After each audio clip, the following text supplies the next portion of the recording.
سلام مجدد عرض میکنم. امیدوارم که حالتون خوب باشه. قسمت چهارم از آموزش فارکس رو با یه بحث خیلی جدی و مهم شروع میکنیم. امیدوارم که این قسمت مورد توجهتون واقع بشه. بحث امروزمون در مورد فعالیت در بازار فارکس و معایب و مزایای اون هست. به دلیل اینکه بازار فارکس یک بازار کاملا آزاد هست و هر کسی امکان رو داره که توش فعالیت کنه و هیچ محدودیتی برای هیچ کسی نیست، لازم میدونم که واقعیت‌های فعالیت در این بازار رو خدمتتون عرض کنم تا از ابتدای این راه با دید باز بتونید مسیر درستی که به نفعتون هست رو انتخاب کنید. خب اول از همه واقعیت‌هایی رو در مورد معایب بازار فارکس براتون میگم و امیدوارم که این مطالب رو با جدیت دنبال بکنید. اولین ایرادی که بازار فارکس داره اینه که هیچ مدیر یا هیچ رئیسی نیست که به شما بگه چه کار کنین و مسیر درست رو بهتون نشون بده. اگر توی اداره مشغول کار هستین و اگر اشتباهی ازتون سر بزنه، مدیری هست اونجا که بهتون گوشزد بده و اصلاحش بکنین، ولی اینجا هیچ رئیسی نیست و هیچ مدیری نیستش که به شما بگه که چه کاری درسته و چه کاری غلطه. مسئولیت تمام کاری که خودتون میکنین، چه اشتباه و چه درست، فقط به عهده خودتون هست و به دلیل اینکه مسیر مشخصی برای فعالیت در این بازار نیست، معمولا امکان سعی و خطا توش خیلی هست، چون کسی نیست که به شما گوشزد کنه چه راهی درسته و چه راهی اشتباهه. ایراد دوم این که بدون مکان و زمان مشخص هیچ دفتر کاری و هیچ اداره هیچ فروشگاهی نیست که صبح لباس بپوشین برین ادارتون یا محل کارتون، فروشگاهتون و از برگردین خونه و عملا شما هر جایی که باشید میتونید لپتاپتون رو باز کنید و خرید و فروش انجام بدید. این باعث میشه که دید بیزینسی در مورد این کار خیلی کم باشه. یعنی عملا در ابتدای کار فارکس برای مبتدی‌ها خیلی جدی گرفته نمیشه. بنابراین با دیدگاه سنتی ما در مورد یک کار منافات داره که اینکه صبح باید بلند شیم، لباس بپوشیم، صبحونه بخوریم، بریم سر کار و شب برگردیم. بنابراین نبود بک‌گراند و زمان مشخص باعث میشه که افراد خیلی فارکس رو جدی نگیرن. از معایب دیگه اینه که بدون هیچ گونه مهارتی و هیچ گونه تخصصی امکان ورود هر شخصی به این بازار هست. یعنی اگر شما بخواید جای استخدام بشین، قطعا ازتون آزمون مهارت میگیرن و اینکه تخصصتون بررسی میشه و بعد از تایید شما میتونید تو اون کار مشغول به کار بشین. اما اینجا هیچی نیست. هر کسی میتونه از همین الان با هر مقدار پولی که بخواد، حتی از $1 شروع کنه تو بازار فارکس فعالیت کردن. بنابراین درب بازار فارکس به روی افرادی که هیچ گونه تخصص و مهارت و تجربه‌ای در این زمینه ندارن هم بازه. از معایب دیگه بازار فارکس اینه که هیچ تعهدی به هیچ کس وجود نداره. کسی ازتون نمیپرسه که چی کار میکنین، کی سر کار میرین، کی سر کار میاین، کی ترید میکنین، کی کار انجام نمیدین. هیچ تعهدی وجود نداره. هیچ حساب پس دادنی به غیر از خودتون وجود نداره. بنابراین نبود تعهد در این بازار باعث میشه که افراد به هر شکلی و با هر میزان ریسکی وارد بازار فارکس بشن. از ایرادهای دیگه فارکس اینه که ابزارهایی رو در اختیار شما قرار میده که شما میتونید معاملات بسیار پر ریسک باش بکنید. یکی از ابزارهایی که این بازار داره لورج و اهرم هست که بعضی از بروکرها در اختیارتون قرار میدن و تا اعتبار 500 برابر بیشتر از پولی که در اختیار دارین رو هم در اختیارتون میذارن. به عنوان مثال فرض کنید که شما اگر $1000 در یک بروکر پول بریزید، اون بروکر به شما اجازه ترید کردن تا $500,000 رو میده. یعنی فرض کنید شما میتونید با $1000 سرمایه $500,000 یورو بخرید و بفروشید. خب این باعث میشه که وقتی شما $500,000 یورو میخرید، در نهایت با کمی بالا پایین شدن قیمت یورو و ضرر کردن، اصل سرمایه‌تون از بین بره. این اتفاقیه که برای اکثر مبتدی ها میفته و عملا یه چاقوی بسیار تیز هست برای اینکه سرمایه شما رو به باد بده. اگر این امکان وجود نداشت، در بازار فارکس کسی ضرر آنچنانی نمی‌کرد. فرض کنید که شما $1000 پول میدید، به اندازش یورو می‌خرید، می‌ذارید گوشه خونه‌تون تا 1 سال دیگه. هنوز 1 سال دیگه با همون اندازه $1000 یورو رو دارید. نهایتاً میرید تو بازار و میفروشید و حالا یا سود مقداری می‌کنید یا مقدار ضرر می‌کنید. اما داشتن ابزاری به اسم لورج در این بازار که این امکان رو میده که شما بتونید با حجم خیلی زیادی خرید و فروش بکنید، باعث میشه که طمع سود زیاد کردن شما رو تو تله ضرر بندازه. بنابراین این امکان برای کسایی که تازه کار هستن و نحوه استفاده از لورج یا اهرم رو بلد نیستن بسیار خطرناکه. ایراد بعدی که به بازار فارکس وارده، عملا اشتباهی که خیلی از تازه واردا میکنن به دلیل اینکه بسیار بازار بازی هست و هر کسی میتونه در اون فعالیت بکنه، استفاده نکردن از معلم یا مربی برای اینکه نحوه فعالیت در بازار فارکس رو فرا بگیرن. البته ناگفته نماند این ایرادی نیست که بشه به بازار فارکس وارد کرد، این ایرادی که کسایی که تازه وارد هستن انجام میدن. ولی اکثر تازه واردین بدون هیچگونه تجربه و مهارتی در بازار فارکس شروع به انجام معاملات پر ریسک میکنن و یکی از ایرادایی که میشه به این بازار وارد کرد، امکان استفاده از بازار فارکس به ضرر خودشون هست. بنابراین بازار فارکس میتونه برای مبتدیان بسیار ضررده هم باشه. همونجوری که اینجا نوشتم 90% از تازه واردان به بازار فارکس بازنده هستن. به چه دلیل؟ تازه کار بودنشون، نداشتن تجربه، نداشتن پلن یا طرح کاری، نداشتن تمرین، نبود نظم و مدیریت سرمایه که از مهمترین دلایل شکست این 90% در بازار فارکس هست. انجام معاملات پر ریسک و قمارگونه برای سریع پول درآوردن در این بازار هست. احتمالاً به افرادی برخوردین که در مورد فارکس وقتی باشون صحبت میکنین میگن که بازار خیلی پر ریسکی هست. جدای از کسایی که خیلی هم ازش تعریف میکنن و پتانسیلش رو بیان میکنن، اونا میگن که من توش پول گذاشتم ضرر کردم و صحبت این چنینی. به احتمال 100% اونها جزو همین دسته از افراد بودن که بدون داشتن تجربه و اطلاعات کافی وارد بازار شدن و معاملات بسیار پر ریسک انجام دادن و احتمالاً پولشون رو از دست دادن. خب فارکس مکانی برای سریع پولدار شدن نیست. به کسانی که داره بدهی و قرض و وام هستن توصیه نمیشه. اکثر افراد تازه کار اولین حساب واقعی خود رو از دست میدن.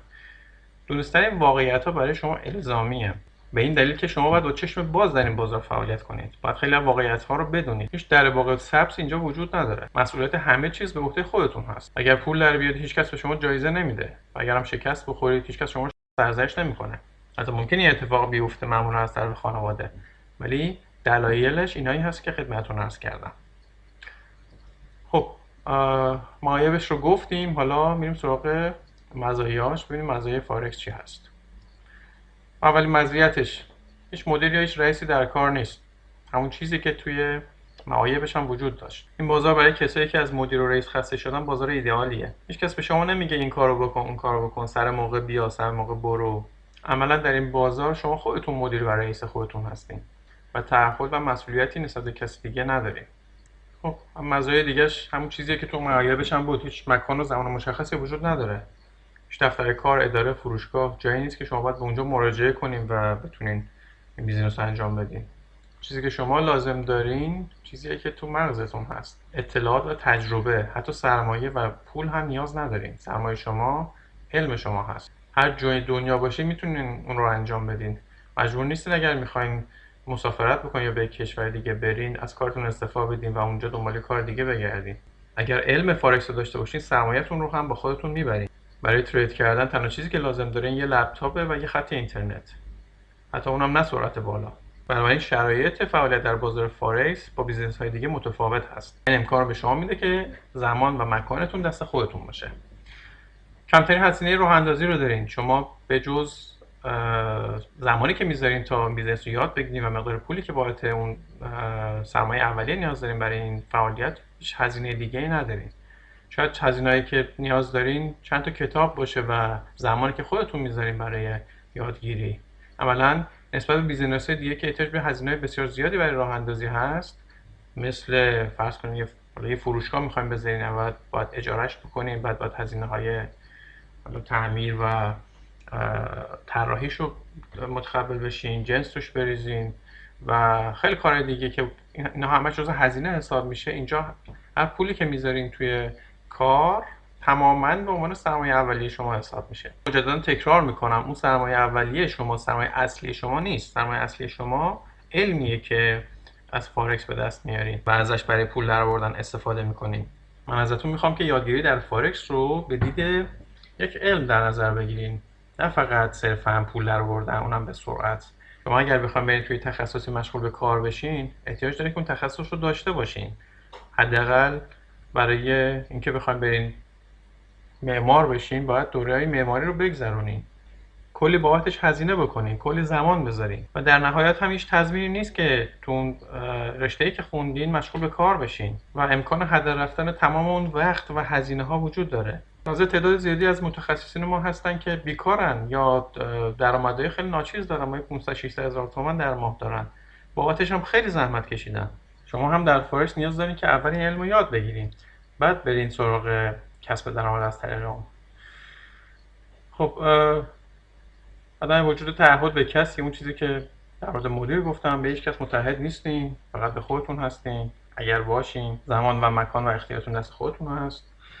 دار بودن ابزارهایی برای انجام معاملات اعتباری، لورج. همونطور که میبینین خیلی از امکاناتی که فارکس در اختیار شما قرار میده مثل شمشیر دولبه میمونه، هم میتونه در خدمت شما باشه، هم میتونه ضررهای زیادی به شما بزنه.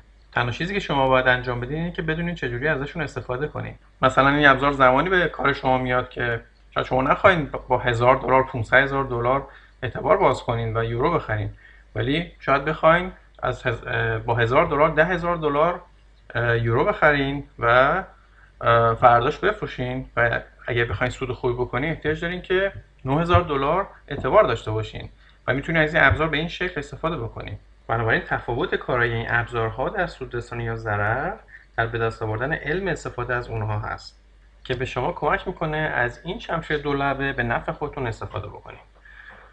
خب از دیگر مزایاش که یکی از مهمترین مزایاش هست بازار شفاف، آزاد، نبوده هیچ گونه انحصار، بازار بدون دخالت شخصیت و قدرت اقتصادی یا سیاسی هست. شاید امروزه اکثر تجارت‌های دنیا دست عده خاصی هست و امکان فعالیت برای خیلی از افراد دیگه وجود نداره، حتی اونهایی که امکانات مالی زیادی هم در اختیار دارن.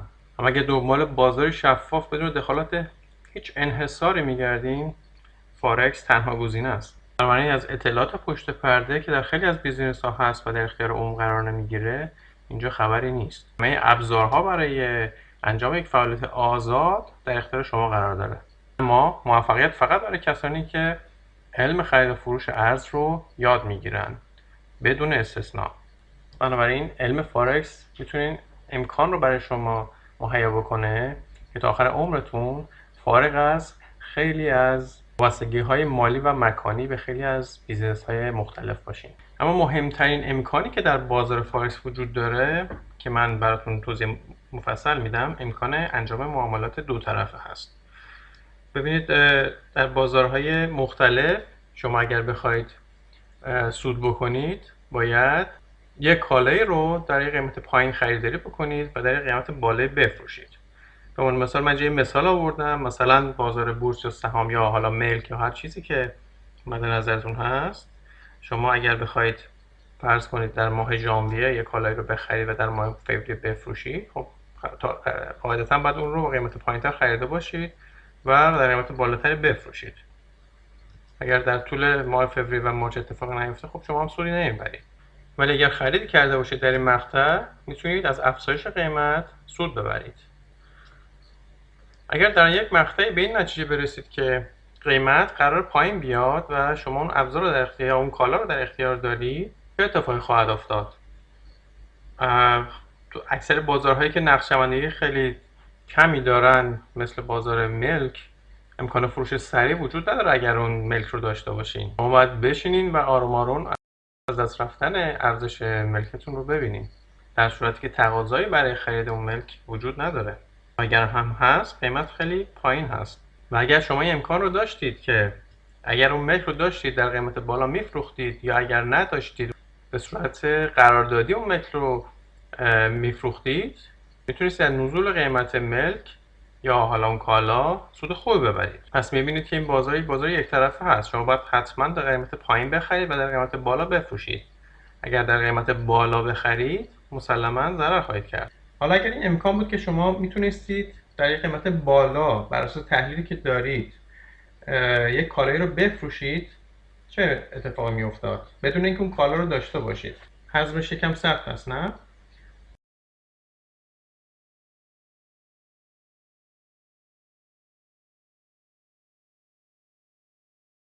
در هر نقطه‌ای هم خرید انجام بدید هم فروش.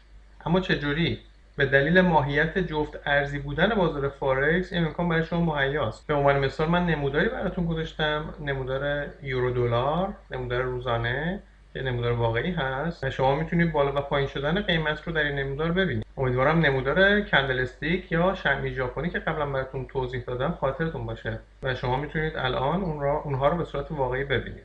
اگه یادتون باشه بهتون گفتم که کندل های تو خالی نشون دهنده رشد قیمت هست و کندل های تو پر نشون دهنده کاهش قیمت. اگر در سمت چپ این نمودار ملاحظه بکنید، در مقطعی قیمت از یک سطحی نتونسته بالاتر بره و احتمال اینکه قیمت کاهش پیدا کنه وجود داشت. خب حالا چجوری میشه از این کاهش قیمت سود برد؟ اگه خاطرتون باشه نکته‌ای که در جلسه قسمت دوم اشاره کردم، به دلیل جفت ارز بودن بازار فارکس شما میتونید یک ارز رو در مقابل ارز دیگه بخرید یا بفروشید. یعنی فرض کنید که یورو یو اس دی، ارز پایه رو که یورو باشه میخرید و در مقابلش ارز دلار رو میفروشید. حالا امکان به صورت برعکس هم هست، یعنی شما میتونید دلار بخرید و یورو بفروشید. در واقع در بازار فارکس به این عمل خرید دلار دیگه نمیگن، میگن فروش یورو در مقابل دلار. یعنی زمانی که شما یورو یو اس دی رو سل میکنید معناش این هست که دارید دلار رو در مقابل یورو میخرید، یعنی دارید دلارتون رو یوروتون رو میدید و دلار میخرید. بنابراین امکان تبدیل ارزها به همدیگه در هر نقطه‌ای از این بازار وجود داره.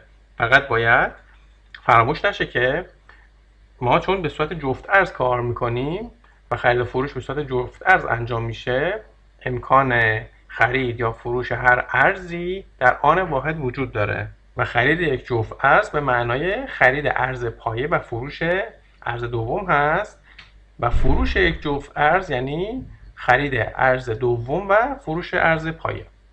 خب ببینید تو این قسمت که ریزش یورو یو اس دی انجام شده و به یه مقطعی رسیده، میبینید که الان تحلیل میتونه این باشه که قیمت یورو احتمالاً بر اساس دلار افزایش خواهد یافت. یعنی تحلیل شما این است که میخواید جفت ارز یورو یو اس دی رو خریداری بکنید، یعنی میخواید یورو رو بخرید و دلار رو بفروشید که بتونید از افزایش ارزش و قیمت یورو نهایت استفاده رو ببرید و سود بکنید. خب اگه اجازه بدید، چون این مبحث برای خود من هم در ابتدای کار خیلی مفهومش سخت بود، براتون به یه شکل دیگه توضیح بدم. ببینید فروش یورو دلار یعنی خرید دلار یورو، یعنی فقط جای صورت و مخرج عوض میشه. مثال دیگه که میتونم براتون بزنم، مثلا فرض کنید شما دارید میرید به امارات، اونجا باید درهم بخرید که اونجا خرج بکنید. باید چیکار بکنید؟ باید درهم بخرید، در مقابلش ریالتون رو بفروشید و زمانی که از اونجا برمیگردید خب اون درهمی که دارید به درتون نمیخوره، باید چیکار کنید؟ درهمتون بفروشید، در مقابلش ریال میخرید. بنابراین زمانی که جفت ارزی رو خریداری میکنید یعنی ارز پایه رو دارید میخرید و ارز دوم رو میفروشید و زمانی که همون جفت ارز رو میفروشید یعنی ارز دوم رو دارید میخرید و ارز پایه رو میفروشید. بنابراین یک امکان خیلی بی‌نظیر هست به این دلیل که در طول روز هزاران فرصت خرید و فروش در اختیار شما قرار میده بدون اینکه شما نگران نقد شدن جفت ارزی که خریدید باشید. بعضی از معاملات در بازار فارکس حتی به اندازه 1 یا 2 دقیقه بیشتر طول نمیکشه که البته به اون شیوه اسکالپ هم گفته میشه. خب راه شروع شما برای موفقیت در بازار مالی به این شکل است که شما در ابتدای کار باید از معاملات تمرینی که بهش حساب دمو گفته میشه در بازار واقعی، یعنی تمام امکانات، تمام قیمت ها، همه چی واقعی هست ولی با پول مجازی که بروکرها به صورت رایگان در اختیارتون قرار میدن، شما میتونید به تمرین بپردازین تا شیوه هایی رو که یاد میگیرین بتونین متبحر بشین داخلش. بنابراین اولین قدمی که شما باید بردارید اینه که با باز کردن حساب دمو و تمرین کردن روی اون حساب تجربه کافی رو برای انجام معاملات در بازار واقعی به دست بیارید. و در قسمت بعدی نحوه باز کردن حساب دمو رو براتون توضیح خواهم داد. علت تمرین در حساب دمو همونطور که گفتم یادگیری و تمرین بازار واقعی بدون از دست رفتن سرمایه هست. خب شما زمانی که تازه شروع به کار میکنید نمیدونید چجوری باید توی این بازار فعالیت کرد، نمیدونید کی باید یک جفت ارزی رو بخرید، کی باید بفروشید. بنابراین با آزمایش کردن و تست روش‌هایی که ریسک تریدتون رو کم میکنه میتونید کم کم تجربه کافی رو در این بازار به دست بیارید. یک دلیل دیگه دسترسی لحظه‌ای به قیمت جهانی ارزها هست، طلا، نفت، برای اینکه ذهنتون آماده بشه و شناخت رفتاری از قیمت داشته باشین، تاثیر خبرها رو روی قیمت ببینین و اتفاقاتی که برای قیمت ها میفته رو بتونید به صورت لحظه‌ای یا ریل تایم داشته باشین. همینطور در حساب دمو شاید باید بتونید به یک سوددهی مستمر در بازار برسید و استراتژی مختلف رو روش تست کنید و نتیجهش رو ببینید و بعد اگر موفقیت آمیز بود اونا رو میتونید ببرید و در بازار ریل هم اونها رو امتحان بکنید. بنابراین بدون داشتن تجربه موفق در حساب دمو به هیچ عنوان سراغ حساب ریل یا واقعی نرید. خب با توجه به چیزهایی که گفتم تا اینجا در مورد معایب و مزایای فارکس، لازمه که اینجا یه نکته رو با هم دیگه توافق بکنیم. من میخوام چیزی رو بهتون بگم که باعث موفقیت شما توی این بازار میشه و ازتون میخوام که مو به مو نکاتی رو که خدمتتون عرض میکنم رو انجام بدین. تمام چیزی که شما لازم دارین اون رو انجام بدین پابند بودن به یک کلمه است و اون کلمه تعهده. تعهد به کی؟ به من؟ نه، به خودتون. به این دلیل که اگر شما تعهدی به خودتون نداشته باشین و ندین، امکان موفقیتتون توی این بازار خیلی پایینه یا حتی صفره.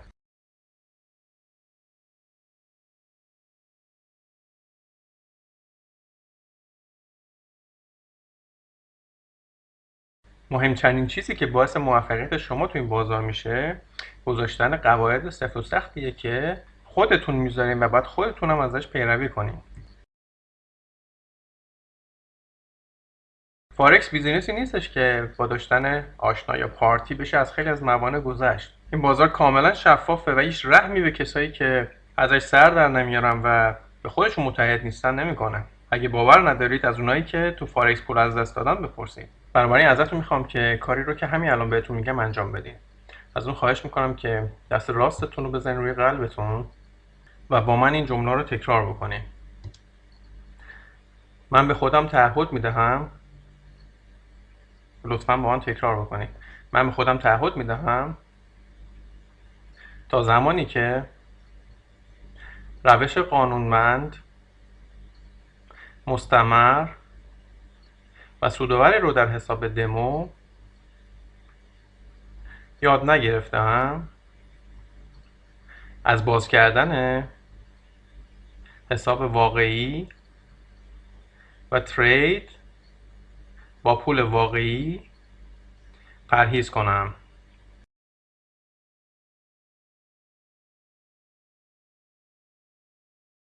خب میخوام یه جمله دیگری رو هم با همدیگه تکرارش بکنیم.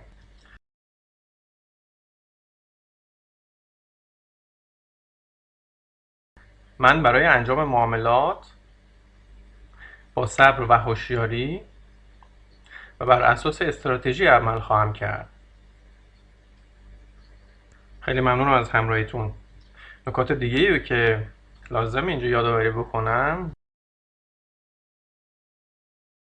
و ازتون میخوام که بهش پایبند باشین این هاست: من به هیچ عنوان برای فعالیت در فارکس وام نمیگیرم.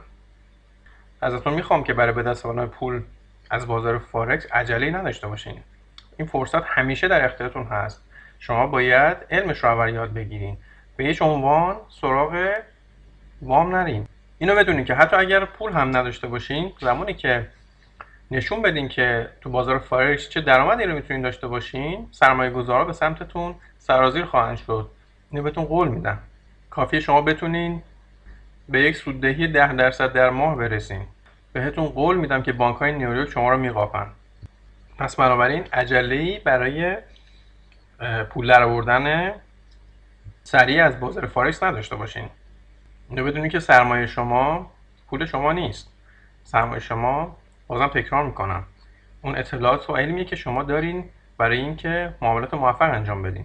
بنابراین از اون خواهش میکنم که به هیچ عنوان سراغ وام نرین و در نهایت با پولی سرمایه گذاری کنین که حاضر باشین اون رو از دست بدین. شاید اون هزینه یادگیری شما باشه.